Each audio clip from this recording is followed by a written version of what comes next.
ತಾರಾ ಅವರು ಈಗಷ್ಟೇ ಜಾನಕಿ ಅಮ್ಮ ಅವರ ಅಂತಿಮ ದರ್ಶನವನ್ನು ಪಡೆದು ಬಂದಿರುವಂಥದ್ದು. ಬನ್ನಿ ಮಾತಾಡ್ಸೋಣ. ಅಮ್ಮ ನಮಸ್ತೆ. ಸೊ ಮೊದಲಿಗೆ ಶಾಕಿಂಗ್ ವಿಚಾರ ಅಂತಂದರೆ ಮೊದಲ ಬಾರಿಗೆ ನಾನು ನೋಡ್ತಿರೋದು, ಅದು ಮೊದಲ ಭೇಟಿನೇ ಈ ಥರ ಆಗ್ತದೆ ಅಂತ ಅಂದ್ಬಿಟ್ಟು ಒಂದು ಏನೋ ವಿಧಿ ಲಿಖಿತ ಅನ್ನೋತಾರಲ್ಲ, ಯಾಕಂದರೆ ಸಾಂಗ್ ಮೂಲಕನೇ ಜಾನಕಿ ಅಮ್ಮ ಅವ್ರನ್ನ ನೀವು ನೋಡ್ತಾ ಇದ್ರ ಅಂತ ಅನ್ಸುತ್ತೆ. ಹೌದು ಹೌದು ನನಗೆಲ್ಲೂ ಆ ಥರ ಅವಕಾಶ ಸಿಕ್ಕಿಲ್ಲ ಅಪ್ಪಿ, ಅಥವಾ ನಂಗೆ ಅವ್ರು ಇಲ್ಲಿ 8 ವರ್ಷದಿಂದ ಇದ್ದಾರೆ ಅನ್ನೋ ವಿಷಯನೇ ನನಗೆ ಅಫ್ಕೋರ್ಸ್ ಒಂದು ವೀಕ್ ಹಿಂದೆ ಗೊತ್ತಾಯಿತು. ಇದು ಯಾರು ಇಲ್ಲೇ ಇದ್ದಾರಂತೆ ಅಂತ. ಬಟ್ ಭೇಟಿ ಮಾಡುವ ಯಾವ ಅವಕಾಶವೂ ನನಗೆ ಸಿಕ್ಕಿಲ್ಲ. ಸೊ ನನಗೆ ಅದೇ ಒಂದು ರೀತಿಯಾಗಿ ಸಂತೋಷ, ನಮ್ಮ ಭೂಮಿಯಲ್ಲಿ ಅವರು ಪಂಚಭೂತಗಳಲ್ಲಿ ಇಲ್ಲವಾದರು ಅಂತ ಹೇಳಿ. ಇನ್ನೊಂದ್ರಲ್ಲಿ ಬೇಜಾರು, ಅಯ್ಯೋ ಅಮ್ಮ ಕಳ್ಕೊಂಡಿದ್ದೀವಲ್ಲ ಅಂತ. ನಾನಂತೂ ಜಾನಕಮ್ಮನ ಬೊಂಬೆ ನೋಡ್ದಂಗೆ ಇತ್ತು. ಆ ತಾಯಿ ದರ್ಶನ ಮಾಡಿದಾಗ ಇಡೀ ದೇಹ ಏನೋ ಒಂದು ಬೊಂಬೆ ನೋಡ್ದಂಗಿತ್ತು. ಅವರ ಹಾಡುಗಳು ಅಂತ ಬರೋದಾದ್ರೆ ಅವರ ಹಾಡುಗಳಿಗೆ ದೊಡ್ಡ ಅಭಿಮಾನಿ ತಾವು. ಸೊ ಅಷ್ಟೊಂದು ಇಷ್ಟಪಡ್ತೀರಿ ಅವ್ರದ್ದಾಗಲಿ SPB ಅವರಲ್ಲಿ ಇಬ್ಬರದು ಕೂಡ. ಸೊ ಯಾವತ್ತಾದ್ರು ಭೇಟಿ ಆಗಬೇಕು, ಏನಾದ್ರು ಕರೆನಲ್ಲಿ ಮಾತಾಡಿದ್ದು ಆ ಥರದ್ದು ಏನಾದರೂ ನೆನಪಿದೆಯಾ? ಆ ಥರದ್ದು ಇಲ್ಲ ಮಗ, ಇಲ್ಲ.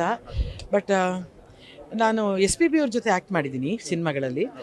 ಅವರು ಎಸ್ ಜಾನಕಿ ಅವರು ಹೇಗೆ ನಡ್ಕೊಂಡು ತಮಾಷೆ ಮಾಡೋರು, ಅಂದರೆ ಅವ್ರು ಹೇಗೆ, ಅಂದರೆ ಅವ್ರು ಹೇಗೆ ಅವರು ಮಾತಾಡ್ತಾರೆ, ಅವ್ರು ಹೇಗೆ ಹಾಡು ಹೇಳ್ತಾರೆ ಅಂತೆಲ್ಲ.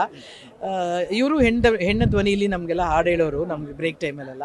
ಸೊ ಆವಾಗೆಲ್ಲ ಜಾನಕಮ್ಮನ ಬಗ್ಗೆ ನಮ್ಗೆ ತುಂಬ ಗೊತ್ತು ಅನ್ನೋ ಥರ ನಮಗೆ. ಬಟ್ ನಮಗೆ ಅವರನ್ನು ವೈಯಕ್ತಿಕವಾಗಿ ನೋಡಿಲ್ಲ. ಬಟ್ ಅವರ ಬಗ್ಗೆ ಓದುವಾಗ, ಕೇಳುವಾಗ ಅಥವಾ ನೋಡಿದಾಗ ಅವರು ಮಹಾನ್ ಕೃಷ್ಣ ಭಕ್ತರು ಅಂತ ಗೊತ್ತು. ಅದು ನನಗೆ ಕೃಷ್ಣ ನನಗೆ ಇಷ್ಟ ದೇವರು. ಸೊ ಆ ಇಷ್ಟ ದೇವತೆ ಅವರು ಇಷ್ಟಪಡೋದ್ರಿಂದ ನನಗೊಂಥರ ಹತ್ರ ಅವರು ಜೀವನದಲ್ಲಿ ಅಳವಡಿಸ್ಕೊಂಡಂಥ ಸರಳತೆ ಮತ್ತು ಅದು ಡಿಸಿಪ್ಲಿನ್ ಇದೆಲ್ಲ ಕೊನೆ ತನಕ ಅದನ್ನು ಬಿಟ್ಕೊಟ್ಟಿಲ್ಲ. ಯಾವತ್ತು ಅವರು ಶಿಸ್ತಾಗಲಿ, ಅವ್ರದ್ದು ಉಡುಗೆ ತೊಡುಗೆ ಆಗಲಿ, ಎಷ್ಟು ಶಿಸ್ತಾಗಿರೋದು, ಆ ವಾಚ್ ಆಗಲಿ, ಆ ಫ್ಲವರ್ನ ಯಾವಾಗಲೂ ಇಷ್ಟಪಡ್ತಾ ಇದ್ರು ಅವರು. ಆ ಥರದ್ದೆಲ್ಲ ನಟಿಯಾಗಿ ಅವ್ರು ನೋಡಿದಾಗ ಅನಿಸುತ್ತೆ, ಫೀಲ್ ಆಗುತ್ತೆ, ಒಂದು ವೈಬ್, ಡಿವೈನ್ ಫೀಲ್ ಕಾಣಿಸ್ತಾ ಇರುತ್ತೆ ಅವ್ರ ಮುಖದಲ್ಲಿ. ಡೆಫಿನೆಟ್ಲಿ ಲೋಕಿ, ಇಂಥವೇ ನಮ್ಮನ್ನು ಕಾಡೋದು, ವ್ಯಕ್ತಿತ್ವವೇ ಕಾಡೋದು. ಪ್ರತಿಭೆ ಒಂದು ಕಡೆ ಆದರೆ, ಅವರ ಧ್ವನಿ ಒಂದು ಕಡೆ ಆದರೆ, ಅವರ ವ್ಯಕ್ತಿತ್ವ ಹೇಗೆ ಬದುಕಿದ್ರು, ಹೇಗೆ ನಡ್ಕೊಂಡ್ರು, ಹೇಗೆ ಬಾಳಿದ್ರು ಅನ್ನೋದೇ ನಮಗೆ ಆದರ್ಶವಾಗೋದು. ಅದೇ ನಮ್ಮನ್ನು ಜಾಸ್ತಿ ದಿನ ನಮ್ಮನ್ನು ಕಾಡೋದು. ಅವರು ಹುಟ್ಟಿದ್ದು ಆಂಧ್ರ ಆದರು. ಸೊ ಕನ್ನಡ ನಾಡಲ್ಲಿ ನಾನು ಕೊನೆಯ ದಿನಗಳನ್ನು ಕಳಿಬೇಕು, ಇಲ್ಲಿ ನನ್ನ ಅಂತ್ಯ ಸಂಸ್ಕಾರ ನಡೀಬೇಕು ಅಂತ ಮೊದಲೇ ಹೇಳಿದ್ರಲ್ಲ, ಅದು ತುಂಬ ದೊಡ್ಡ ವಿಚಾರ. ಕರ್ನಾಟಕನ ಎಷ್ಟು ಇಷ್ಟಪಡ್ತಾರೆ ಅಂತ ನನಗೆ ನಿಜವಾಗ್ಲೂ ಒಂಥರ ಹೆಮ್ಮೆ ಅಂತ ಇನ್ನೊಂದ್ಸತಿ ಅನ್ನಿಸ್ತಿದೆ. ಯಾಕಂದರೆ ಇಂಥ ಲೆಜೆಂಡ್ರಿಗಳು ಕೂಡ ಈ ಭೂಮಿಯನ್ನು ಇಷ್ಟಪಡೋದಿದೆಯಲ್ಲ, ಅದು ನಮ್ಮ ಪುಣ್ಯ ಕೂಡ ಅಲ್ವಾ.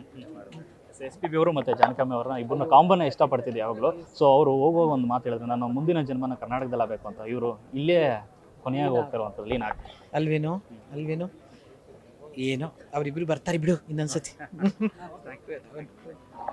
ಇದಿಷ್ಟು ತಾರಾ ಅವರ ಮಾತು. ಕ್ಯಾಮ್ರಾ ಪರ್ಸನ್ ಹರ್ಷಿತ್ ಜೊತೆ Lokesh, news first, Mysuru. News first ನಿರ್ಭೀತಿಯಿಂದ ನಿಮ್ಮ ಪರವಾಗಿ.